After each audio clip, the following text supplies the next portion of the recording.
So let's see what we're learning about today, which I believe is the cardiovascular system. Yes. So the circulatory system and the cardiovascular system are the same thing. I usually call it cardiovascular. Why are you recording? Because Bo is gone next hour. Oh, yeah. Where's he at? Is he sick? Hi, Bo. Is he sick? He's doing the voting thing. Bo's 18? No, he's doing he's working. Child. Yeah. Is he working?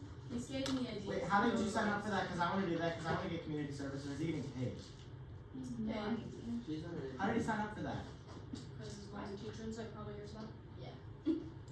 I'm not sure whether I signed up. You're not the child. All vertebrates have a closed circulatory system.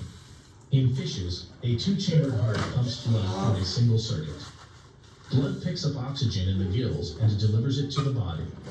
Then oxygen-poor blood flows back to the heart. In amphibians, a heart pumps blood through two partially separated circuits. Blood flows to the lungs, picks up oxygen, and returns to the heart. It mixes with oxygen-poor blood still in the heart, flows to the body, and then returns to the heart. In birds and mammals, the heart is fully partitioned into two halves and blood flows through two separate circuits. Blood flows from the heart's right side to the lungs and back to the heart's left side. The left side of the heart pumps blood through capillary beds in the body and back to the heart's right side. Why have capillary beds? Visualize a river flowing into and out of a lake. The flow rate is identical in all three areas, but flow velocity falls in the lake because the volume of water spreads through a greater cross-sectional area. A similar slowdown occurs in capillary beds. It gives blood enough time to exchange substances with the interstitial fluid. Where did I mess up? Because it's... So the circulatory system and the cardiovascular system usually consists of the blood vessels, and the heart.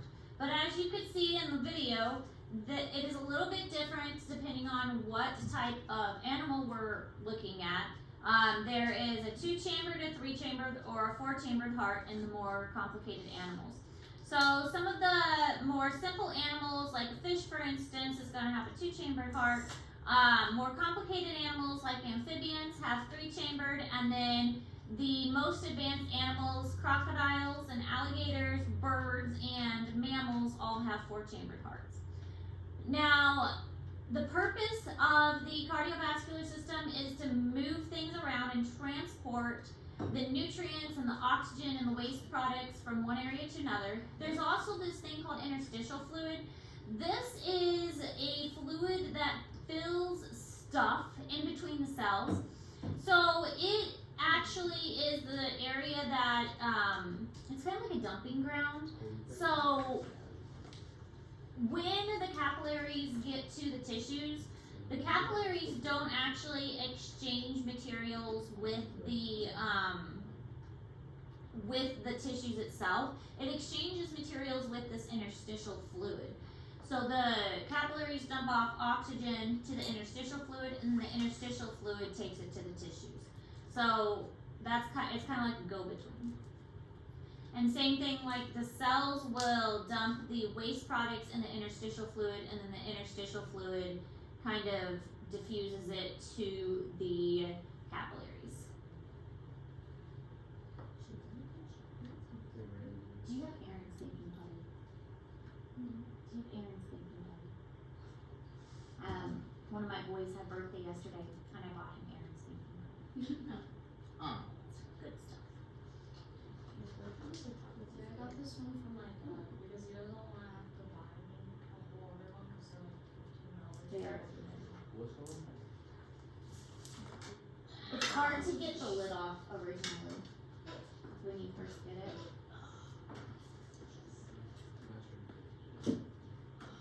Okay, Zane. Horizontal asymptote. No.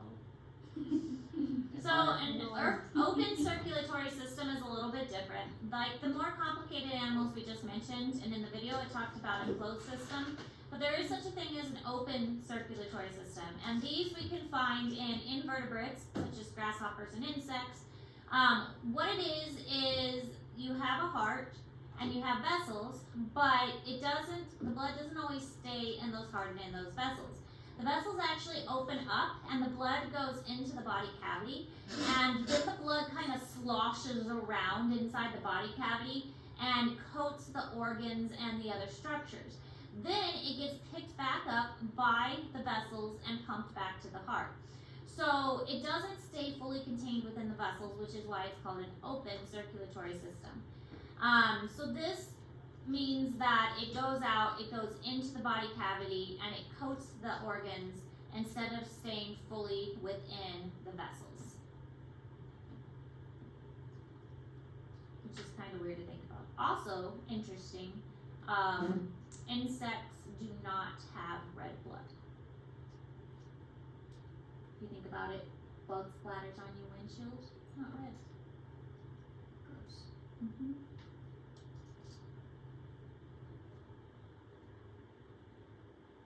Oh my gosh, this air.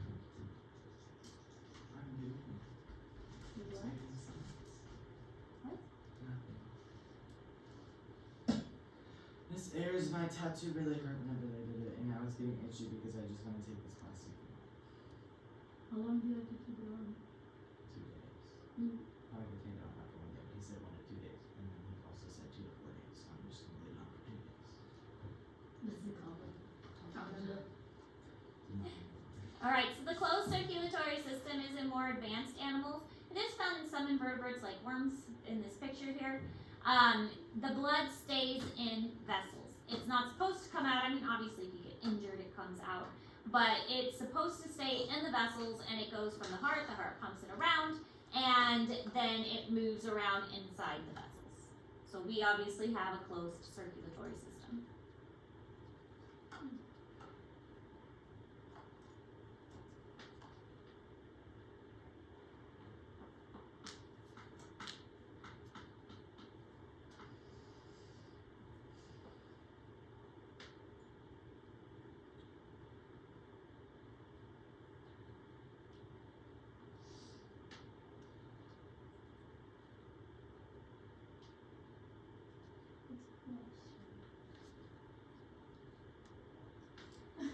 So birds and mammals have a heart with 4 chambers and 2 separate circuits. They have a pulmonary circuit and a systemic circuit. So the pulmonary circuit takes it to the lungs, and the systemic circuit takes it to the body. So there are 2 separate circuits. It goes from the heart to the lungs, then back to the heart. And then the second circuit goes from the heart to the body and then back to the heart. So it's like a figure 8 pattern with the heart in the center of the figure 8. Why is it like low heart rate? Why do people have low heart rates? Why is that like a good thing sometimes? Well, I mean, you don't want it too low because then you're gonna get dizzy and pass out. Well, like people say you have an athletic heart, usually means you have like a slow heart. A heart that beats too fast is gonna be tired. The heart is a muscle, and so if the heart is beating too fast, it's using too much energy, and the muscle's gonna get tired because you're using that muscle too much. So if you have it, like any other muscle, if you exercise, that muscle is gonna become more efficient. And if it's an efficient muscle, then you're not. It's gonna be working better. Yeah, because like when I was a doctor for my health, and they had me hook up to like respiratory or whatever, and it kept flash and flare because I go like below 50 or something, or each minute or something. So your heart was working a little slower. Yeah. Well, for the most part, aside from your like neurological thing, you're healthy. Yeah. And so that would be why it's like you're healthy otherwise. So your heart was saying, yeah, I'm good. So at least you have a good heart. And that is a good thing because it means your heart isn't overworking itself. So here are the different kinds of cardiovascular systems. A 2-chambered heart just pumps to the lungs. and then that goes to the body and it drops off the oxygen, then goes back to the heart. So it's really simple. When you get to a 3-chambered heart, it gets a little bit more complicated, but you have separate atriums, but the ventricle is still mixing the blood, so the oxygen and deoxygenated blood still mixes, so it's not super efficient. And then when you get to a 4-chambered heart, that's the most efficient type, where the oxygenated and deoxygenated blood don't mix, and they stay in a separate circuit in the heart. So it is more efficient that way, and you have fully oxygenated blood on one half. And this is showing, like the video talked about, where when you get to the capillary levels, it really slows down so that oxygen exchange can take place, carbon dioxide and waste and nutrients can all take place at the capillaries. This is showing the same thing. These are all in Google Classroom. A 2-chambered heart, and then a 3-chambered heart with, if not fully divided in the ventricles, so that there's going to be mixing of the blood at the ventricles.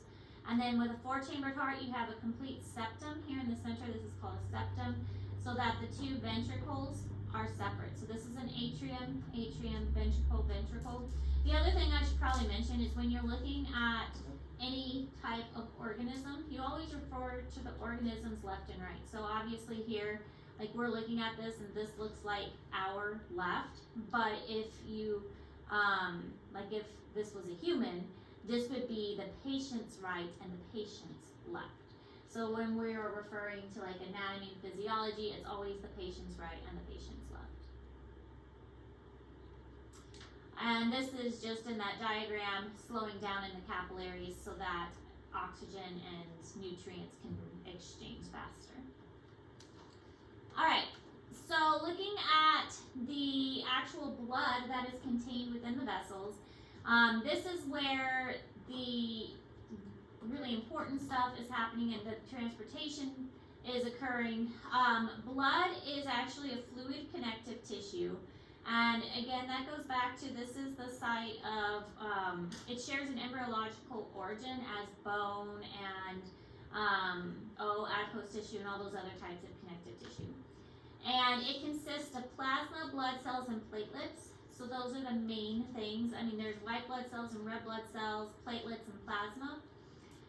The plasma is mostly water, and there's all kinds of things that are dissolved in that water, such as ions, molecules, carbohydrates and salts and all kinds of other things like gases that are dissolved in that water. But it's mostly going to be water that the plasma is made out of. If you take a blood sample, like you go to the doctor and they need a blood sample, they're going to put it in a centrifuge and spin it really fast, and then the solid portions are going to settle out to the bottom and the plasma is going to rise out to the top. You can donate plasma and make money off of it, but you are not old enough to donate plasma. You get How to often be can you donate 18. plasma? You can donate plasma pretty often because it's basically just water, and then you can just rehydrate really quick. You can't donate blood as often because it takes longer. How much do you make from it? Isn't there like you make some money from donating plasma? Yes, you can make quite a bit of money. You can make almost $400 a month for donating plasma. Especially as a first-time donor, they pay you more for the first-time donors to try and entice you to come back. You So can in donate like college, once a week, usually for plasma. so in college, What are the if I don't downsides? get a job, I could just. Donate plasma once a week. How much? What's the downside like there? You said. It takes time. Your arm and vessels will get damaged. It does take a while, and your body will get dehydrated because it is a lot of water that they're pulling out of you. Wait, so what And happened? it is damaging for your body. So what if you like theoretically do it every week for like 2 months? For 2 months, it probably wouldn't be terrible. I mean, you're gonna be tired because it's dehydrating. Yeah. That's a lot of needle sticks in If your I do arm. it once a month, will that be really bad for me? Once a month isn't bad. And like in life? Yeah, once a month isn't bad. So like if I do it once a month for the rest of my life, then I'll make money and it won't like damage my body that much. Probably not. Once a So month is rents pretty due, stable. I'll just donate plasma. Yeah. Here's my If you do it once a month, it's probably about 100 to 150 once a month. So That's what I like to hear. That's gas money, guys. That About 1 mile. That one mile. but I think you have to be 18 to do plasma. Biker did that, but then he got too busy, so he can't do that. Alright. X intercepts. So red blood cells are called erythrocytes. They transport oxygen, and that is the main purpose of the red blood cell. They contain something called hemoglobin. They do not have a nucleus. Their whole purpose really is carrying oxygen. So the hemoglobin can carry 4 oxygens. They have an iron in the center. So if they ever say, oh, I'm anemic, or oh, you should take oxygen for your anemia, it's because the hemoglobin has an iron in the center. And so if you take iron, your hemoglobin combined with oxygen better. So it's kind of like a chain reaction thing. The iron is in the center of the hemoglobin, and the hemoglobin is necessary for oxygen to bind. So that's why they say take iron. It's one of the reasons, the most common reason I get turned away for donating blood. I'm going to try to donate blood at the blood drive next week, but I usually get turned away because my iron is too low. Yeah, it's pretty common for me. So rapidly, they rapidly transport oxygen. There is some carbon on the erythrocytes as well, but it's mostly all about oxygen. Now, white blood cells are called leukocytes, and there are 5 different types of leukocytes, and they are mainly in the immune response and defense against pathogens and bad things that get in your body. If we look at a picture, I think we have a picture coming up. The leukocytes, there are different appearances, and if you take anatomy, you'll learn the different appearances. Platelets are broken pieces of a bigger cell. I think we talked about that already, but it's like if you have a big cell that looks like a cookie and you crumble it up, then it's not even a full cell, it's like the cookie crumbs. So it's little tiny pieces of an original cell. Platelets and all blood cells arise from the stem cells in the bone marrow. So here's our stem cell, and it has all of these other pieces that came from that original stem cell. If the numerator is greater than the denominator, what's the horizontal aspect? The numerator is greater than there isn't.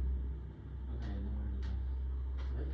The vertical aspect. So when you break down the blood, the plasma takes up most of it. That's what this yellow is. Again, this was spun through a centrifuge. And then this is called the formed elements. And this will be mostly red blood cells. And then there's a little layer right here. This little layer is going to be your white blood cells. If you look at it under a microscope, you're mostly going to see red blood cells. The platelets are these little tiny pieces here. And then your white blood cells are going to be scattered about. But the red blood cells are mostly what you're going to see. So again, there are different types of white blood cells, and they all have a different appearance. They each have a different function as well. This is called a megakaryocyte, and then this is like the big cookie that gets broken down into the cookie crumbs. Siri, the office.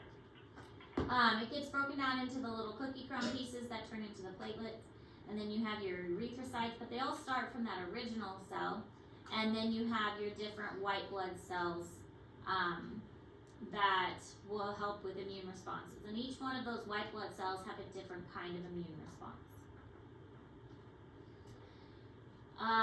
There are different types of red blood cells disorders: anemia, which we already talked about, polycythemia, mononucleosis, and leukemia. These are white blood cell disorders. So mononucleosis is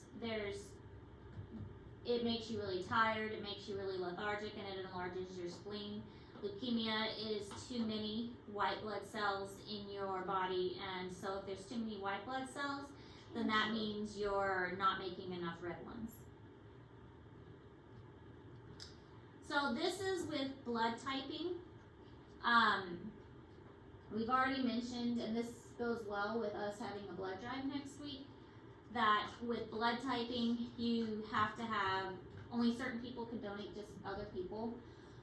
Does anybody know their blood type? A positive. Yeah. B. I should read that. If you donate blood, for those of you that are 16, We're gonna be going in Chicago. Yeah, that's right. Most of Except you will Ramsey. be. And Zane. Ramsey's not I 16. won't be 16. He's 16. Oh, well. Yeah, you will. Coaches would punish us. I know you won't. You're right. They can't because they're incorrect. Yeah. So she's the only person here that could is Sophie, and she won't be I fit would love 16 some months. of them. Yeah, Sophie might because she's too small. That's your problem. Poor Lindsay last year. Remember Lindsay? Do I remember that? Everybody remembers Lindsay.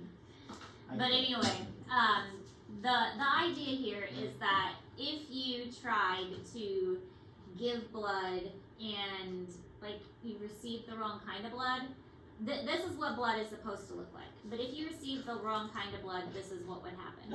It would clump together, and the blood would Thanks. coagulate, is what it's called. And this is not good. This could not flow through your veins. This is not what you want to happen. So that's why if you ever go to the doctor and you do not know your blood type, they're going to give you O negative blood because O negative will not do this. Okay, everybody can have O negative blood and you're going to be just fine. So if you don't know your blood type, you're going to get O negative blood.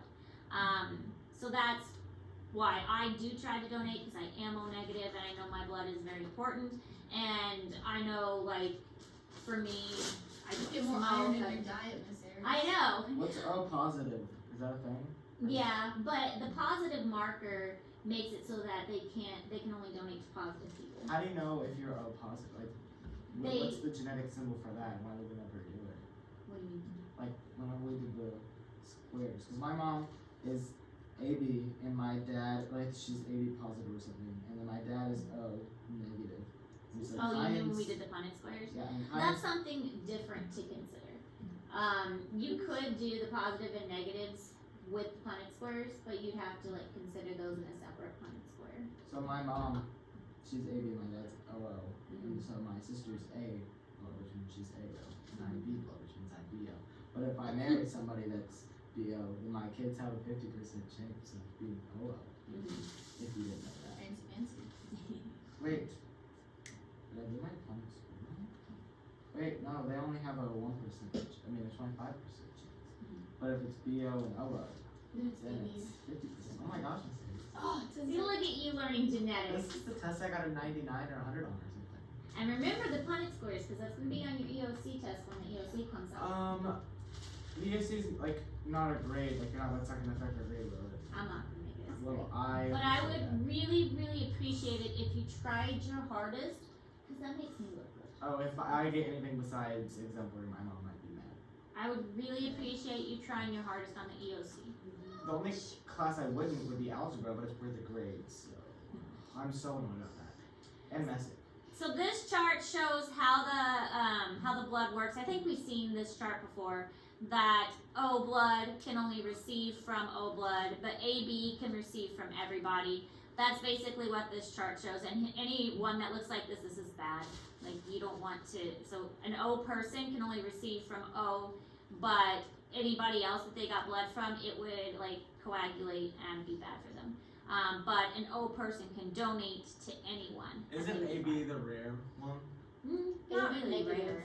AB negative. Yeah. No, that's what My my mom mom has has. that. But they can receive from anyone. Have you told us how the different bloods like came to be? They just have different. I'm not really sure about Because we that. learned how the genders came to be. History Did of we life. talk already about the RH in pregnancy? Probably not. Like if an O or a negative person becomes pregnant? I can't remember if we talked about that. but Okay. of that. This is a really what factor? Yes. This is a really important factor and one that I specifically had to deal with because I am a negative blood type.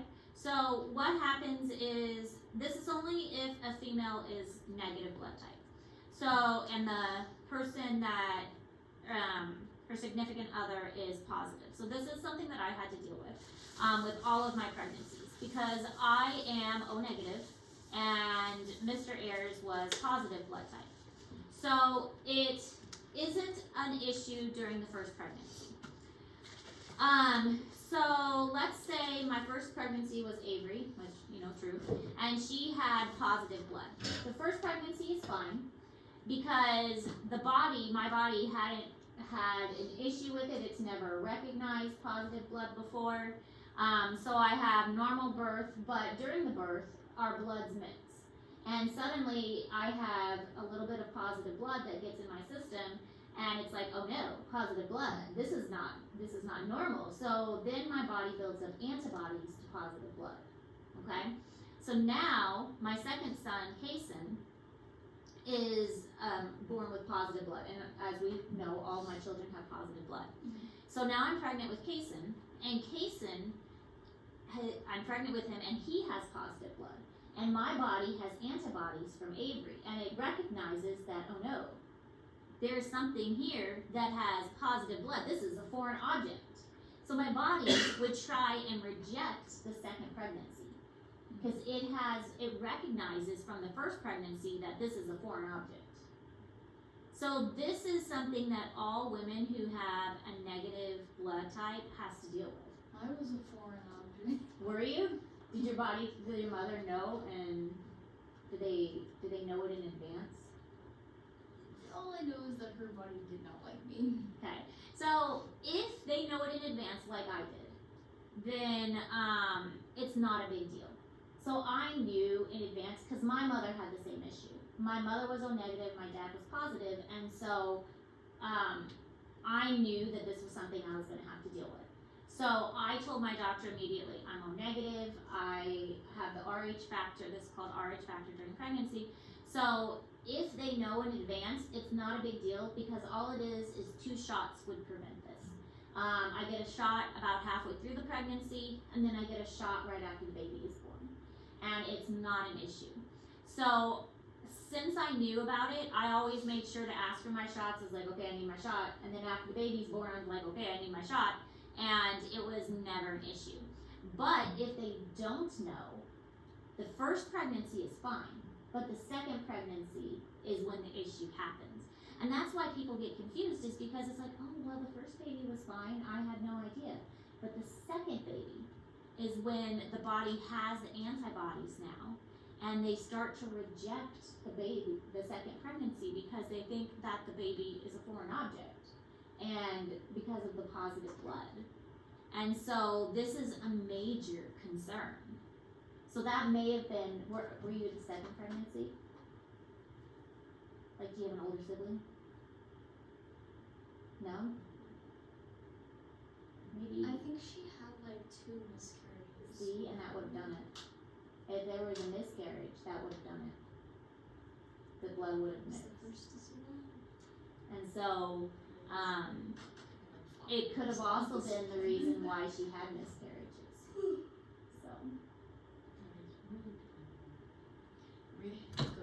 So anyway, that's what RH factor during pregnancy is, and it is a major concern. But again, it's not a big deal if you know in advance. Then you just get a shot, and you're good to go. It's not a fun shot. It's a really pretty big shot, but it was worth it. Yeah, better than having your body attack the baby and try and get rid of it. So this shows how it works.